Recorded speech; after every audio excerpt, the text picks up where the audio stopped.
안녕하세요. 저는 사학과에 다니고 있는 고승현입니다. 안녕하세요. 저는 중국 외교통상을 전공하고 있는 김지우입니다. 안녕하세요. 저는 국어국문학과를 전공하고 있는 박수연입니다.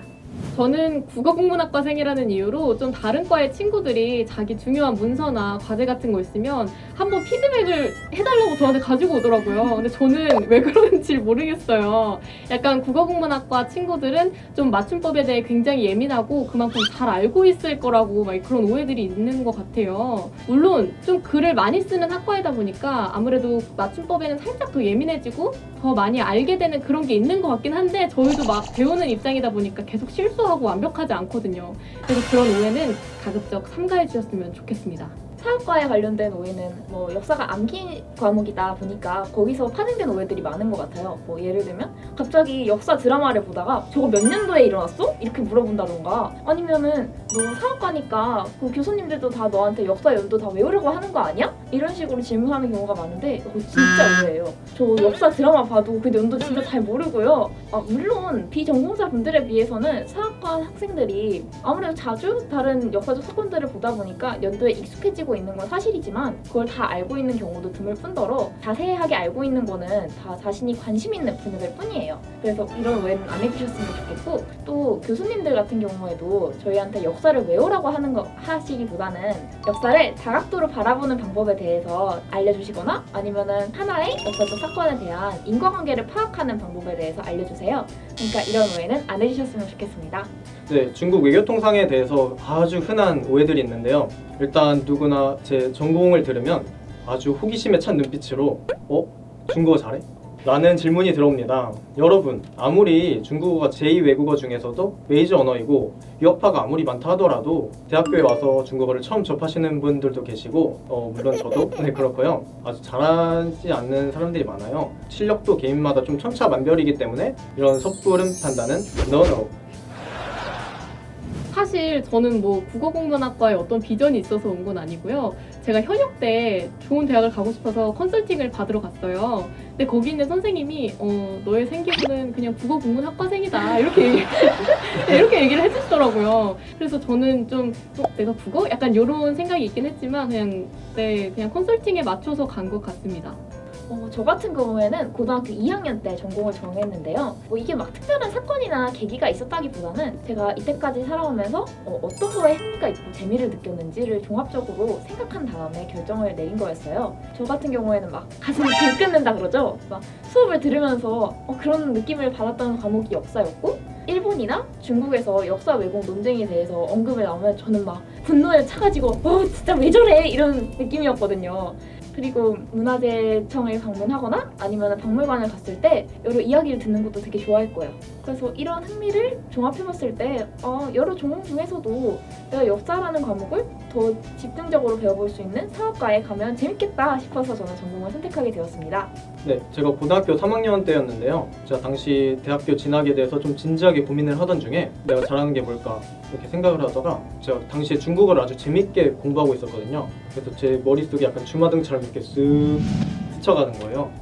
그래서 당시에 제가 또 2016학년도였는데 중국이 아주 더 떠오르고 있는 추세였기 때문에 제 적성들과 또 흥미 이런 거 종합적으로 고려해 봤을 때 이거구나 해서 중국 외교통상학과에 이렇게 진학하게 되었습니다.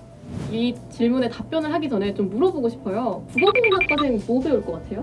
국어 고전시하고 네. 문법 맞아요. 네, 맞아요. 진짜 그런 것들 배웁니다. 저희 국어국문학과는 어학이랑 문학이랑 이렇게 국어학, 국문학 이렇게 나뉘어서 배워요.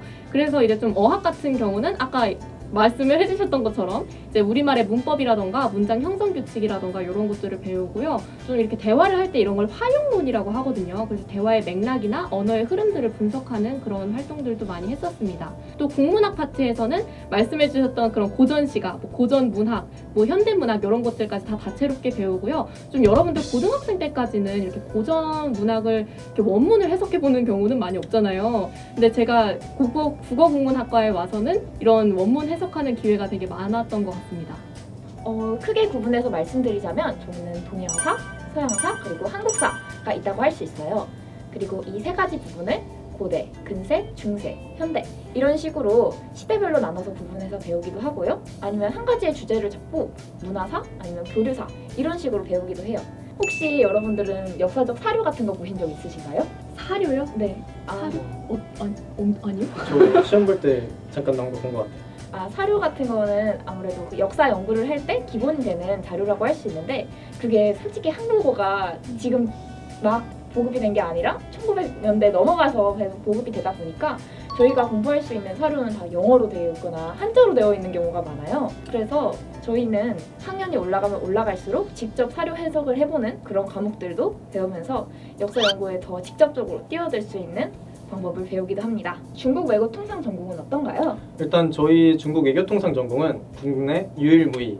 네, 다른 중국어과랑 중어 중문학과와는 달리 중국의 정치, 경제, 사회, 국제관계 등 다방면의 이런 중국의 분야들을 배우기 때문에 또 저희 전공이 커리큘럼의 목적이 중국 전문가를 양성하기 위한 과정이기 때문에 중국의 좀 폭넓고 깊은 지식들을 배울 수가 있어요. 일단 문학을 좋아하는 사람들한테 정말 국어국문학과 엄청 추천합니다. 왜냐하면 국문학 수업 같은 데서 아무래도 다른 과들이랑은 비교도 안 될 정도로 많은 작품들을 감상하고 또 그만큼 여러 가지 비평 이론들을 배워요. 그래가지고 좀 중학생, 고등학생 때 이렇게 배웠던 거랑은 다르게 나만의 그런 작품들을 해석하는 그런 방법들을 많이 배우기 때문에 문학을 좋아하는 사람들한테는 정말 말 그대로 덕질할 수 있는 수업들이 되게 많이 있을 것 같습니다. 근데 꼭 내가 문학을 좋아하지 않는다고 해도 저는 약간 국어학파거든요. 그래서 그냥 문학책, 문법 체계 이런 것들, 한국어 단어에 대해서 분석하고 싶거나 그런 거에 관심이 많은 사람들도 국어국문학과 정말 추천합니다. 저는 역사 탐구나 역사에 열정 있는 사람과 그리고 또 탐구하는 것을 좋아하는 사람에게 이 학과를 정말 추천드립니다. 아무래도 역사라는 것이 답이 딱 하고 떨어지는 학문이 아니다 보니까 이 학문에 대해서 계속 세세하게 파고들려고 하는 노력이 정말 중요해요. 그리고 제가 학과를 다녀보니까 이게 가능하게 하는 게 딱 역사에 대한 내가 이 비전이 있어서 내가 너무 향했어 이런 마음가짐이더라고요. 그래서 이런 분들은 꼭 사학과에 오셨으면 좋겠습니다. 네, 일단 결론부터 말씀드리면 바로 정해져 있지 않다입니다. 좀 뻔한 얘기일 수 있죠. 일단 저희 과에 대해서는 중국어를 일단 기본적으로 배우다 보니까 대학에 와서 중국어를 처음 접했지만 나중에 수준급의 실력을 갖고 계신 분도 계시고 어느 정도 실력을 갖고 이렇게 입학을 하셨는데 좀 진전이 없네? 이런 분들도 계세요. 이래서 이 부분 같은 경우에는 좀 개인의 노력에 따라 많이 좌우되는 것 같고 또 중국의 정경사문 같은 이런 분야들은 아무래도 흥미가 좀 많이 좌우하는 것 같아요. 따라서 중국 전문가가 되고 싶고 향후 중국 시장에 진출을 목표로 하시는 분들이라면 이런 과를 적극 추천합니다. 일단 여러분들이 국어국문학과에 들어오시게 되면 미래의 작가분들을 미리 만나보실 수 있을 거예요. 실제로 제가 대학교 1학년 때부터 만났던 어떤 친구는 그때부터 시를 이미 쓰고 있었거든요. 그리고 지금도 웹소설이라고 하나요? 그런 거 정기 연재하고 있는 친구들도 있고요. 그래서 그런 친구들이 아무래도 국어국문학과에는 조금 많은 것 같아요. 그게 아니어도 또 저희 학과에서는 3등 안에 들면 교직이수라는 그런 기회를 주거든요. 그래서 그런 교직이수를 과정을 밟고 나서 나중에 사서 선생님이나 국어 교사로 빠지는 경우도 많고요. 또 요즘 미디어 산업 시대라고 하지 않습니까? 그래갖고 방송 PD라던가 기자라던가 작가, 방송 작가 이런 것들 이제 꿈꾸는 사람들이 아무래도 국어국문학과를 많이 오시는 것 같아요. 꼭 그렇지 않더라도 미디어 커뮤니케이션 학과 학생들이 이런 방송 PD나 작가 쪽을 하고 싶어서 제2전공으로 국어국문학과를 선택하는 경우도 많이 봤습니다. 먼저 역사와 직접적으로 연관이 되어 있는 진로를 설명드리자면 중앙정부 및 지방자치단체의 문서실이라던가 아니면 국립박물관의 문화재단과 같은 역사학 관련 공공기관에서 일하는 공무원, 국사편찬위원회나 아니면 동북아 역사재단과 같은 연구기관에서 일하는 연구원, 아니면 박물관에서 일하는 학예사 등이 있어요. 또 아까 국문학과와 같이 교직이수 과정을 거친다면 역사교사로도 일을 할 수가 있고 또 대학원까지 가가지고 더 역사를 깊이 있게 공부해가지고 교수가 될 수도 있답니다. 그리고 이렇게 연관된 진로뿐만 아니라 최근에는 사학을 바탕으로 한 정보기록관리학이라던가 아니면 문화 콘텐츠 학과로도 진로 진출을 할 수 있어요. 네, 저희 과에 졸업하시면 일단 중국 통역으로도 일하실 수 있고 중국 전문가를 필요로 하는 공관, 언론, 금융, 정부기구 이렇게 다양한 분야의 중국 전문가로 이렇게 활약하실 수 있고 다른 분들이 이렇게 말씀하셨듯이 부지기술을 통해 중국어 교사가 될 수도 있습니다. 네, 저의 경우에는 지금 이 전공과는 직접적인 관련이 없지만 이런 다양한 분야의 다양한 지식들을 얻음으로써 다양한 인사이트를 넓혔고 이를 바탕으로 국가와 국민에 이바지할 수 있는 더 고용의 안정성이 보장된 공기업을 가기 위해 지금 열심히 공부하고 있답니다. 저는 다시 선택할 것 같습니다. 아까 앞에서 말씀드렸었는데 저는 약간 수동적으로 국어국문학과를 선택하게 된 케이스거든요. 그래서가지고 원래는 1학년 끝나고 나면 전과를 할 생각이었어요. 그런데 그냥 국어국문학과를 오고 나니까 다양한 책을 읽는 게 너무 저한테는 유익했고 그만큼 내 사고가 막 확장되는 느낌? 가장 기본적인 교양들을 많이 쌓을 수 있었던 좋은 기회들이 있었던 것 같아요. 그래서 저는 다시 한번 기회가 주어진다면 역시나 국어국문학과를 선택할 것 같습니다. 네, 저도 다시 제가 원서를 접수하는 고등학교 3학년 때로 돌아간다고 해도 저는 사학과를 선택할 것 같아요. 물론 이 학과를 다니면서 느낀 좌절감, 힘듦 있었는데 그래도 이 수업을 들을 때 막 지루하거나 하기 싫다거나 막 그런 느낌 전 받은 적이 없었거든요. 오히려 막 제 사고의 폭이 넓어지고 있고 제 지식의 영역이 확장되고 있어서 너무 기분이 좋았어서 그래서 저는 다시 원서를 쓸 기회가 주어지더라도 똑같은 전공을 선택할 것 같습니다.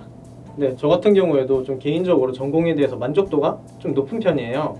따라서 만약에 전공의 재선택 기회가 주어진다 하더라도 저는 주저없이 지금 전공을 선택할 것 같고